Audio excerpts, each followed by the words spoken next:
तुम्ही म्हणणार बस बस उठ उठ. छगन भुजबळ तसा मनुष्य नाही. प्रश्न मंत्री पदाचा नाही, प्रश्न ज्या प्रकारे अवहेलना करण्यात आली त्याचा आहे. मी काही लहान खेळणं आहे का तुमच्या हातातलं? तुम्हाला वाटेल तेव्हा तुम्ही आता वरती, आता बसा खाली, आता निवडणूक लढवा. जहा नाही चैना वहा नाही रहना, काय आपल्या मनामध्ये तो नेमकं आपको क्या कहना है अभी? मला जे काय कळलंय, मुख्यमंत्र्यांनी माझा प्रवेश मंत्रिमंडळात असावा यासाठी आग्रह धरला होता. 75 वर्षाच्या ज्येष्ठांना मंत्रिमंडळामध्ये घेऊन या, असं काही राष्ट्रवादीने काही धोरण आखलंय का नवीन? असं काही त्यांनी ठेवलं नाही. ठेवलं असतं तर मला राज्यसभेवर जा म्हणून काय सांगितलं असतं. सांगितलं असतं घरी जा. नेमकी काय चर्चा झाली कार्यकर्त्यांची? अनेक ठिकाणून कार्यकर्ते आपल्याला भेटायला आले. मग कार्यकर्त्यांनी जे आहे आपलं दुःख, आपली निराशा, आपली उद्विग्नता जी आहे ती प्रत्येकाच्या आपल्या वेगवेगळ्या भाषेमध्ये त्यांनी मांडली. आणि मी पण त्यांना जो आहे जे काही झालंय गेल्या 5-6 महिन्यापासून लोकसभेपासून त्याचा सगळा इतिहास त्यांच्या समोर मांडला. आणि एकूण जे आहे त्याचा आता परत मतदारसंघामध्ये आम्ही जातो आहोत. तिथे काही लोक म्हणतात त्यांच्याशी चर्चा करू. परत उद्या महाराष्ट्रातले सगळे आमचे कार्यकर्ते जे आहेत, समर्थक आहेत, ओबीसीचे लोक आहेत, समता परिषदेचे लोक आहेत, हे सगळे जे आहेत उद्या येणार आहेत. त्या सगळ्यांची चर्चा करू. आम्ही जो उपचार करू शांतपणे करू. परंतु सगळ्यांच्या मनामध्ये राग आहे, निराशा आहे. आम्ही त्यांना सगळ्यांना एवढंच सांगितलंय की जे काही तुम्हाला व्यक्त करायची तुमची मतं ती मोबाईलवर सुद्धा किंवा बाहेर सुद्धा आपल्या असंस्कृतपणे कोणी काही बोलू नये. शिवीगाळ नसावे. ते चप्पल मार वगैरे जे काय करता तुम्ही ते अजिबात बंद झालं पाहिजे. ठीक आहे, तुमची मतं जी आहेत लोकशाहीमध्ये ती तुम्हाला व्यक्त करण्याचा अधिकार आहे, परंतु कुठे असंस्कृतपणा नको. शब्द जपून वापरा. काय आणि चप्पल मार वगैरे आंदोलनात बिलकुल थारा देऊ नका. अजिबात असलं काही करायचं नाही. एवढं त्यांना सांगितलं. आणि आता बाकीचं उद्या बघू काय. आता भुजबळ साहेब, आपण राष्ट्रवादी काँग्रेसमध्ये शरद पवारांबरोबर होता तेव्हाही सिनियरच नेते होते, आताही अजितदादांबरोबर सर्वात सिनियर नेते. तर आपल्याला नेमकं मंत्रिपद कुणी नाकारलं हा सगळ्यात महत्वाचा प्रश्न आहे. शोधावं लागेल ना. तोच तो प्रयत्न चालू आहे. कुणी नाकारलं आणि कुणी नाकारलं तरी शेवटी जे आहे त्याच्या पक्षाचा जो प्रमुख आहे, बीजेपीचा प्रमुख जे आहेत तिथले सरकारमधले ते देवेंद्र फडणवीस आहेत, ते निर्णय घेतात. शिंदे गटाचे जे प्रमुख आहेत ते शिंदे साहेब आहेत, ते त्यांच्या गटाचा निर्णय घेतात. आणि बाकीचं काही असलं तरी आमच्या गटाचे जे प्रमुख आहेत अजित पवार ते त्यांचा निर्णय घेत असतात. बाकी काय सगळे सांगत असतात. प्रत्येकालाच मंत्रिपद पाहिजे असतं. प्रश्न मंत्री पदाचा नाही, प्रश्न ज्या प्रकारे अवहेलना करण्यात आली त्याचा आहे. आणि त्याच्या संदर्भात मी उद्या तुम्हाला आणखीन काही सांगायला चर्चा करू. लोकसभेत देखील डावलण्यात आलं होतं मागच्या हे वेळेस. खरं आहे.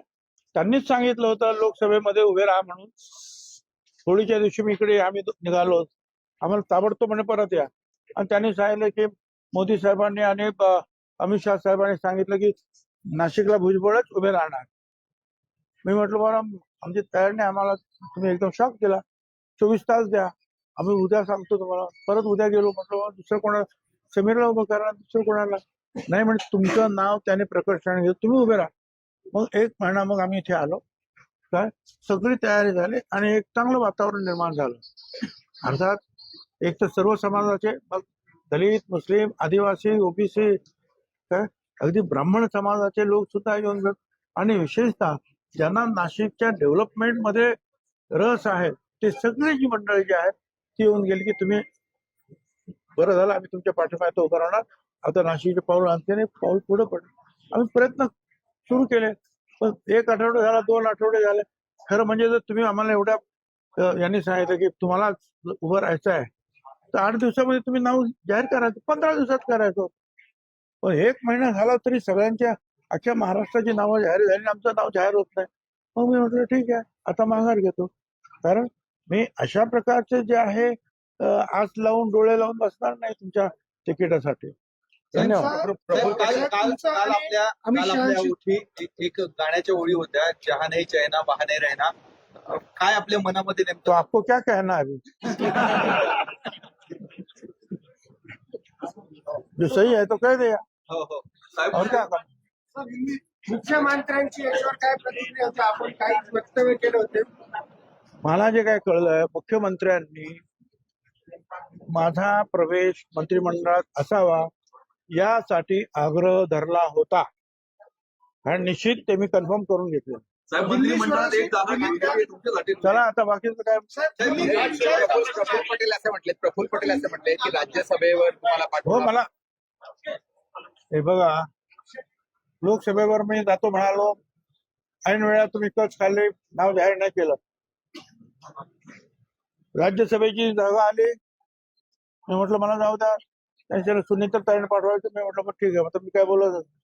दुसरी जागा आली, त्या ठिकाणी मकरंद पाटील यांचे बंधू नितीन पाटील यांचं नाव द्यायला लागले. आणि म्हटलं मला जाऊ द्या, माझा फायदा तुम्हाला होईल पक्षाला, माझा चांगला फायदा तुम्हाला पक्षाला, मला जाऊ द्या. 40 वर्ष झाली इथे आहे. नाही मग मी त्यांना आम्ही शब्द दिला. आणि तुम्ही जे आहे हे इथे लढाईत असणं आणि महाराष्ट्रात असणं ही पक्षाची गरज आहे आणि तुम्हाला लढलं पाहिजे. आम्ही लढलो आणि लढल्यानंतर आता ते सांगतात की तुम्ही राज्यसभेवर जा का, तर मकरंद पाटील यांना मंत्री करायचं. त्यांनी ते केलं. आता त्यांना ते त्याच्या भावाला सांगणार तू राजीनामा दे, खाली आहे. आणि मग मला सांगणार तुम्ही आता जा वरती. मी म्हटलं मला पाहिजे होतं हे तर मला काही लपून ठेवलं नाही. पण आता मी निवडणूक लढलो, आता संपली निवडणूक, अजून त्या मतदारसंघाला काही प्रश्न निर्माण झालेले आहेत ते सोडायचे आहेत. माझ्यासाठी जीव काढला माझ्या लोकांनी मला निवडून आणण्यासाठी. मी त्यांना मी काय सांगू, मी राजीनामा देऊ शकत नाही. कारण राज्यसभेवर जायचं असेल तर विधानसभेचा राजीनामा द्यावा लागेल. आणि मी त्यांना सांगितलं 1-2 वर्ष द्या मला, काय मी जातो तोपर्यंत माझ्या मतदारसंघात मी स्थिर स्थावर सरळ करीन आणि मग त्यांचा निरोप घेऊन तुमच्याकडे येतो आणि मग जातो. त्याच्यानंतर ते म्हणाले आपण चर्चा करू, बसू. तर कधी बसलेच नाही. अजित पवार आणि प्रफुल्ल पटेल तुमच्याशी संपर्क करताय, ते तुम्हाला फोन करताय, तुम्ही त्यांचा फोन उचलत नाही असं कळतंय. अजिबात चुकीची गोष्ट आहे. प्रफुल्ल पटेल जे आहेत त्यांना फोन करतात आणि हे फोनवर त्यांच्याशी बोलतात. साहेब, अजित पवारांशी काही संपर्क साधला का आपल्या? नाही. पुढे अमित शहा यांच्या जवळ आपण गेला लोकसभेच्या काळामध्ये, हे राष्ट्रवादी त्या नेत्यांना अर्थात प्रफुल्ल पटेलला असेल किंवा अजित पवारांना हे खटकलाय म्हणून आपला पत्ता कट झाला असं काही? मला माहिती नाही, ते तुम्ही विचारा. भाजपमध्ये जसे कालमर्यादा ठेवली 75 वर्षाच्या ज्येष्ठांना मंत्रिमंडळामध्ये घेऊन असं काही राष्ट्रवादीने काही धोरण आखलंय का? असं काही त्यांनी ठेवलं नाही. ठेवलं असतं तर मला राज्यसभेवर जा म्हणून काय सांगितलं असतं. सांगितलं असतं घरी जा. बरोबर राहायचं नाही अशा प्रकारचा सूर कार्यकर्त्यांनी बैठकीत व्यक्त केलेला आहे. तुमची भूमिका काय असणार आहे? ती मी सगळ्यांच्या भूमिका ऐकून घेतो आहे.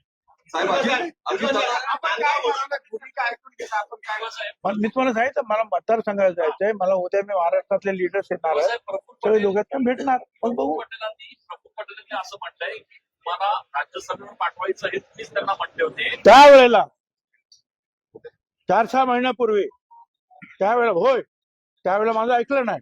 आणि आता म्हणजे मी काही लहान खेळणं आहे का तुमच्या हातातलं? तुम्हाला वाटेल तेव्हा तुम्ही आता वरती, आता बसा खाली, आता निवडणूक लढवा. बरं तेही जाऊ द्या, पण माझ्या मतदारसंघातील लोकांना मी राजीनामा दिल्यानंतर काय वाटेल? आणि मी त्यांना सांगितलं मी नक्की जायला मला जायचं आहे, पण मला थोडे दिवस द्या. माझ्या मतदारसंघामध्ये माझी काही कामं आहेत ती पूर्ण करतो, लोकांची समजूत काढून मग जाऊ. म्हणजे तुम्ही म्हणणार बस बस उठ छगन भुजबळ तसा मनुष्य नाही. धन्यवाद. अजितदादा नॉट रिचेबल आहे, सभागृहात आले नाही. साहेब, साहेब, काही विषय